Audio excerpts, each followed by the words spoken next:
ইসরায়েলের একের পর এক হামলায় বিধ্বস্ত লেবানন। ভয়াবহ বিমান হামলায় গুড়িয়ে গেছে দেশটির অসংখ্য স্থাপনা। নেতানিয়াহু বাহিনীর হামলা থেকে রেহাই পাচ্ছে না লেবাননের বাড়িঘর, স্কুল, কলেজ, এমনকি হাসপাতালও। শুধু তাই নয়, প্রাণ বাঁচাতে যারা মসজিদকে নিরাপদ মনে করে আশ্রয় নিচ্ছেন তাদেরও টার্গেট করে হামলা চালানো হচ্ছে। সংবাদ মাধ্যম আল জাজিরা জানায়, শনিবার লেবাননের বিনত জিবেলি শহরের সালাহ গন্দুর হাসপাতাল সংলগ্ন একটি মসজিদে হামলা চালিয়েছে ইসরায়েলি বাহিনী। এ ঘটনার পর ইসরায়েলি সামরিক বাহিনী দাবি করে, ইসরায়েল ও আইডিএফ সদস্যদের বিরুদ্ধে হামলা চালাতে হিজবুল্লাহ যোদ্ধারা মসজিদটিকে কমান্ড সেন্টার হিসেবে ব্যবহার করছিল। তবে এই দাবির পক্ষে কোনো প্রমাণ উপস্থাপন করতে পারেনি নেতানিয়াহুর সেনারা।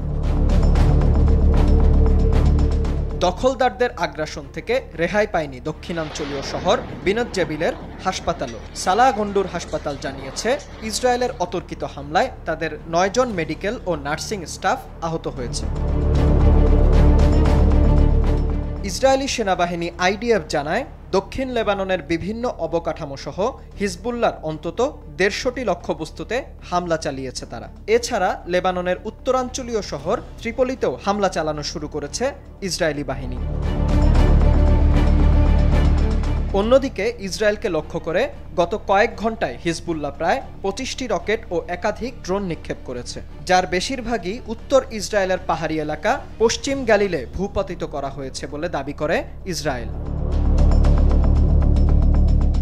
লেবাননের স্বাস্থ্য মন্ত্রণালয়ের তথ্য অনুযায়ী এখনও পর্যন্ত লেবাননে ২,০০০-এরও বেশি মানুষ নিহত হয়েছে। সেই সাথে ঘরছাড়া হয়ে অসহায় জীবনযাপন করছে ১২ লাখেরও বেশি মানুষ।